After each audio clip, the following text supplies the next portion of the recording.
1, 2, 3.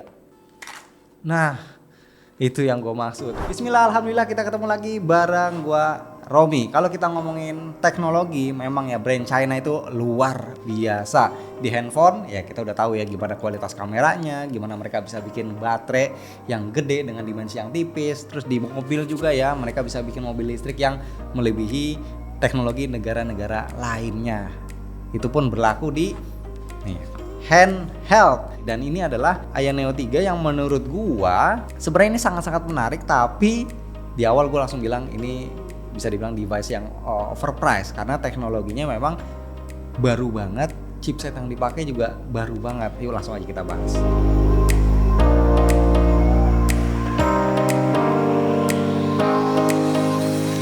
Nah, kalau di Indiegogo dia tuh sebenarnya ada macam-macam variannya. Ada yang warna putih, terus warna hitam dan warna retro. Terus chipsetnya juga ada 2 pilihan, layar juga ada yang LCD, ada yang OLED gitu. Nah, kalau yang gua punya ini yang versi chipsetnya pakai AMD Ryzen AI 9HX 370 nih teman-teman, bisa lihat ini salah satu chipset baru untuk handheld ya, bahkan ini dipakai di laptop ya biasanya, tapi ini ditaruh di sebuah handheld warna putih dengan variannya ini RAM-nya 64GB dan storage-nya 2TB. FYI, dia RAM-nya memang maksimumnya di 64GB, tapi untuk storage-nya ada yang versi maksimalnya di 4TB, luar biasa. Nih, ini adalah casingnya, tapi gua nggak tahu ya ini dapat sepaket atau enggak kalau kalian beli. Terus yang pasti ini satu lagi aksesorinya dijual terpisah. Ini yang jadi daya tariknya Aya Neo Magic Module. Nah, ini yang menjadikan si Aya Neo 3 adalah handheld gaming pertama dengan desain modular. Gak pakai panjang lebar deh ya. Nih, langsung aja gue pengen tunjukin nih device-nya ada di sini. Oke. Ini kalau dari tempatnya sih lumayan lebar gitu ya. Nah, ini device-nya warna putih. Oke, gua sudah cobain kemarin ya, baru ya nggak lama lah. Nah, ini bisa dibilang device-nya ukurannya termasuk portable gitu ya, nggak kayak Steam Deck. Nah, harusnya lebih kecil dari Steam Deck dan agak sedikit lebih gede dari Nintendo Switch yang OLED yang versi terbaru. Beratnya nih sekitar 680 gram. Terus sebenarnya grand design itu masih mirip seperti Aya Neo kedua ya. Nah, yang gua suka dari Aya Neo 3 yang gua bilang sama kayak Aya Neo 2 itu karena bagian depannya ini layarnya flat ya dengan bagian sampingnya gitu. Jadi seolah menyatu dan hampir ya, enggak seluruh sih, sekitar 90% body bagian mukanya, bagian depannya ini dilapis kaca tuh mengkilat gitu. Jadi benar-benar seamless banget ya antara layar dengan bagian kanan dan bagian kirinya. Kita lihat ya untuk tombol-tombolnya. Nah, di sini di atas kita bisa melihat ini ada lubang outtake ya buat membuang panas. Ini kipasnya di sini ukurannya lumayan besar. Kemudian di sini ada port USB-C, udah USB-C 4 ya. Terus di sini ada port untuk cooling untuk eksternal GPU. Terus ini tombol volume, ini tombol power yang bisa sekaligus fingerprint. Ini biasa ya tombol RB, RT, LB, LT. Di sini ada tombol RC dan juga LC, ini tombol tambahan ya. Bisa di set juga fungsinya. Terus di belakang ada tombol lagi tambahan nih yang bisa di set juga fungsinya.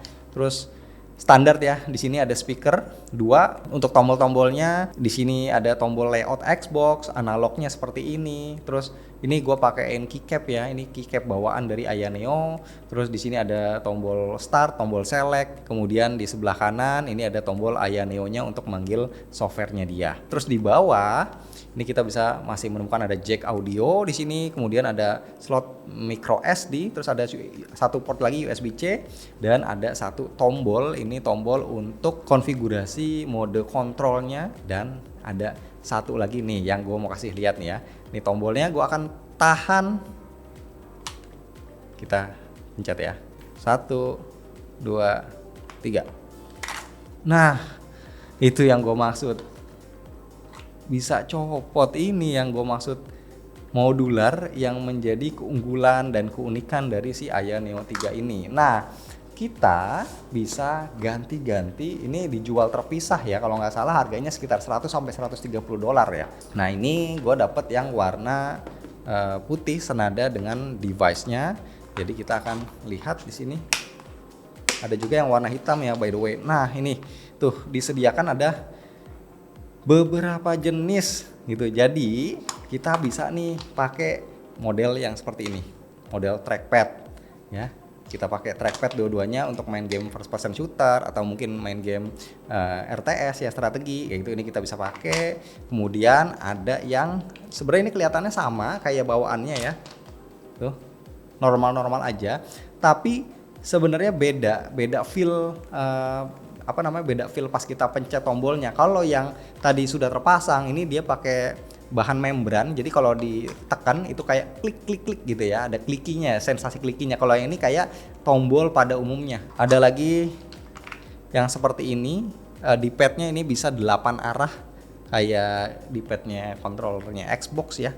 Terus nah yang ini button untuk main game fighting, jadi kita taruh di sini, nggak ada analognya, semuanya tombol, arahnya cuman kita pakai yang di sebelah kiri misalkan ya. Nah ini untuk main game fighting kayak Tekken atau Mortal Kombat atau Dragon Ball dan lain-lain. Kemudian juga analognya nih, pentol analognya kita bisa ganti-ganti ya, tuh ada totalnya ada 3 jenis berarti yang dikasih. Oke, jadi itulah yang membedakan si Aya Neo 3 ini dibanding dengan handheld lainnya yang membuat harganya juga relatif lebih tinggi, lebih mahal. Dan BTW ini sebenarnya tombolnya ini juga bisa kita cabut ya, cuman tangan gue licin sih ya, ini bisa kita cabut, jadi semua tombolnya bisa kita pindahin ya, kita acak. Misalkan tombol A mau di sini, tombol A di atas, tombol Y ada di kanan, atau disamain layoutnya seperti layout Nintendo Switch gitu ya, itu bisa. Ataupun bisa juga dibalik, defaultnya kan analognya di bawah, kita bisa taruh analognya ini ada di atas kayak gini, bisa. Jadi benar-benar full customize dan total kita bisa dapetin 56 layout yang berbeda. Tapi kalau gue pribadi sih sebenarnya gue nggak banyak utak-utik ya, gue pakai yang biasanya aja, yang seperti ini. Gue set, tinggal pasangnya tinggal dikliki aja kayak gini ya, ditekan seperti ini.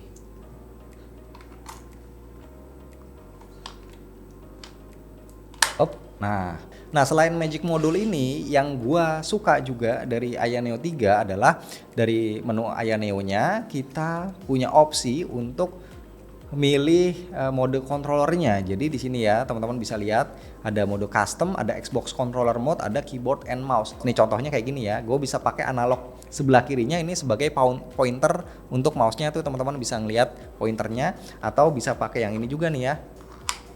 Nih pakai yang touchpadnya kalau mau lebih enak, lebih smooth experience-nya.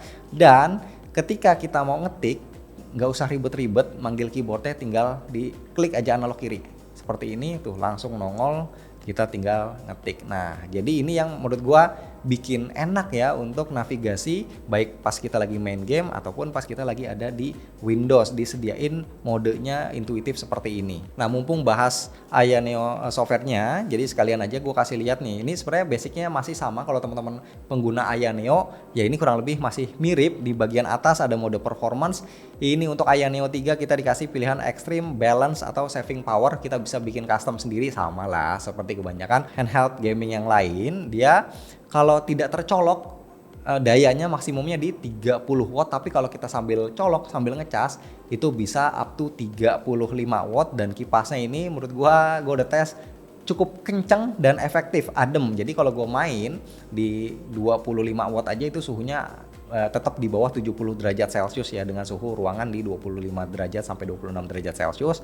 Kemudian di sini ada mode RGB ya, seperti yang teman-teman lihat di analognya ini ada lampu-lampu yang menyala. Ini kan karena lampunya terang jadi nggak terlalu kelihatan. Di sini mode RGB-nya bisa kita pilih mau yang seperti apa. Nih gue coba terangin ya, brightness dari si RGB-nya di 60%. Kemudian nah ini ada charge policy-nya nih, dia support bypass charging. Nah ini yang gue suka, jadi kalau misalkan kita lagi main durasi yang lama sambil nyolok terus, baterainya itu nggak akan nambah karena dayanya langsung ngambil dari source listrik kita.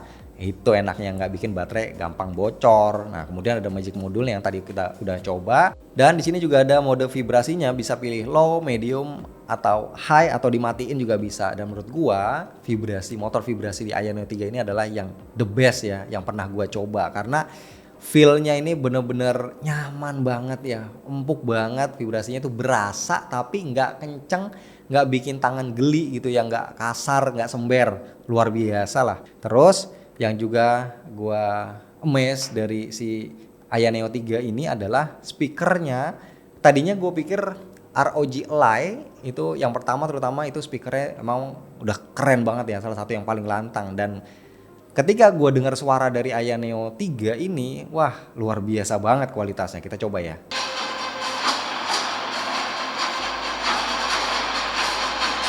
Ini 80%. Nah ini 100%.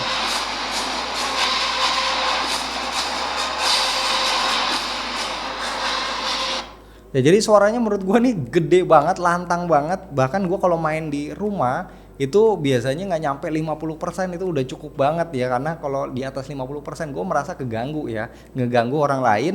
Dan suaranya itu nggak cuman kenceng tapi juga nyebar gitu, luas gitu, wide range banget. Dan detailnya juga ini bener-bener bagus ya. Jadi bisa dibilang selain vibrasi motornya, suaranya ini juga salah satu yang the best ya untuk handheld gaming, apalagi ini keluaran yang terbaru. Nah, untuk layarnya dia 7 inci, resolusinya Full HD aja, tapi refresh rate-nya up to 144 Hz. Ada yang versi LCD sama 7 inci juga, tapi refresh rate-nya itu 120 Hz. Kalau yang ini 144 Hz, dan brightness-nya dia sampai dengan 800 nits, dan dia support HDR juga. Nah, ini seperti yang teman-teman lihat ya, untuk kualitas gambarnya, warnanya, ini juga udah oke banget. Brightness-nya juga ya karena 800 nit itu setara, bisa dibilang setara seperti layar laptop kelas menengah ke atas ya. Tuh teman-teman bisa lihat warnanya ini vivid banget. Ya ya karena kan ini pakai panelnya OLED, jadi kayak kita melihat layar handphone yang dipindahin ke sini. Next, gua pengen cobain main game tipis-tipis aja ya, nggak lama, untuk ngasih lihat experience-nya. Tapi sebelum itu gue pengen kasih lihat juga. Ya tadi gue juga lupa ngomong, untuk joysticknya maupun triggernya dia udah pakai Hall effect ya, kerjasama dengan Gulikit biasanya. Jadi harusnya ini aman, nggak akan ngedrift ya di atas kertas kayak gitu klaimnya. Dan gue lupa nih, tadi ini kan ada tombol di bagian belakang ya, nih tombol yang bisa di switch. Jadi kalau kita set tombolnya ini ke bawah, kita pencet tombol belakang ya, triggernya ya, ini dia bisa sampai belakang kayak gini, kayak kebanyakan tombol atau trigger yang ada di stick Xbox atau stick PS. Tapi kalau kita switch ke atas, nah dia tidak akan sampai bawah, dan ini kayak klik, ada feel ngekliknya.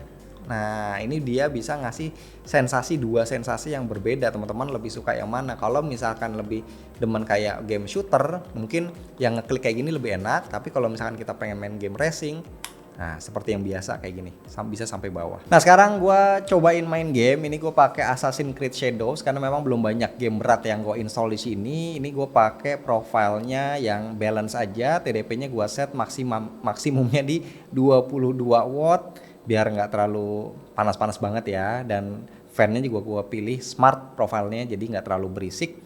Oke, nah di sini teman-teman bisa lihat gue pakai preset grafisnya pakai medium aja nih, tuh ya. Gue pakai overall preset medium.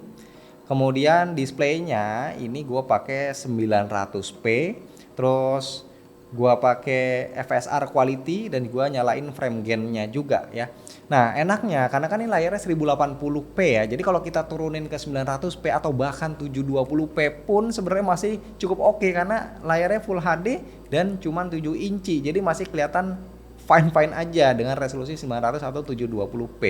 Nah sekarang kita coba ini dengan settingan tadi ya, medium 900p pakai FSR quality. Ini bisa dapat nih di pemukiman warga, ini bisa dapat 50-an ya, nih 57, 55, 56 gitu. Ya menurut gua termasuk oke lah ya, bisa dapat di atas 30 fps. Karena kalau main game berat di handheld, sebenarnya ngejar 30 fps itu yang paling ideal. Makanya gua biasanya akan nurunin resolusi. Wah ya, gua kalau bisa gua pakai low nggak masalah, karena sekali lagi masih terlihat bagus, oke aja di layar yang kecil 7 inci kayak begini. Oh ya, ini BTW pakai yang Ryzen 9 AI HX 370, GPU-nya itu pakai Radeon 890M.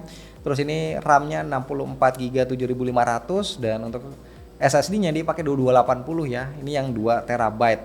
Nah, ini udah siang. Nah, ini lebih kelihatan. Tuh, teman-teman bisa lihat ya, grafisnya seperti ini. Menurut gua ya masih oke banget lah. Ini dapat 50-an fps. Dan untuk baterainya dia 50 watt hour ya, memang nggak terlalu gede, tapi ya sebanding lah dengan dimensi handheldnya itu sendiri. Kalau mau awet ya silahkan main di 15 watt dengan mengorbankan grafis dan resolusi ke lebih rendah lagi. Ya gue memang nggak cobain banyak game AAA lain, tapi at least dengan Assassin's Creed Shadow ini ya, termasuk ini game baru AAA, ya teman-teman bisa kebayang ya gimana power dari si Ryzen 9 AI HX 370 ini dengan Radeon 890M ya, main di 900p dengan FSR grafis medium itu masih bisa dapat 50 sampai 60 fps. Ini masih enak lah ya, masih oke banget lah. Terus untuk VRAM-nya BTW gue lupa ngomong, ini gua set di, nih gue kasih lihat ya. VRAM-nya bawaannya itu cuma 4GB, dan dengan RAM yang ini 64GB versinya yang gue punya ini, nah gue bisa ganti VRAM-nya dari ini ya, Adrenalin softwarenya. Kita bisa ke mode performance, kemudian kita set di tuning. Nah di sini ya kelihatan, kita bisa pilih dedicated graphic memorinya dari 0,5, 1, 2, 4, 8, 16, 32, dan yang paling tinggi 48GB. Kalau gua set di 16GB, jadi RAM untuk sistem itu masih ada 48GB, yang mana itu udah cukup banget. Atau misalkan VRAM-nya gua naikin ke 32GB, masih ada space 32GB lagi untuk sistem. So that's it. Kayaknya itu aja untuk first impression dari Aya Neo 3 dengan main game tipis-tipis barusan ya. Jadi menurut gua tetap ya, Aya Neo adalah sebuah handheld gaming yang anti mainstream, yang build quality-nya menurut gua cukup bagus. Terus juga inovasinya juga dari dulu sampai dengan sekarang dia salah satu yang bisa dibilang berani ngasih inovasi. Cuma sayangnya memang jualannya masih aja lewat Indiegogo, nggak bisa kita beli langsung ready gitu ya. Kita harus pesan dulu, nunggu dulu 1 bulan, 2 bulan, 3 bulan, itu lumayan lama. Dan menurut gua ini nggak worth it ya untuk teman-teman, untuk pengguna biasa. Karena apa? Karena dengan harganya yang pricey, yang lumayan, dia juga tidak punya service center di sini.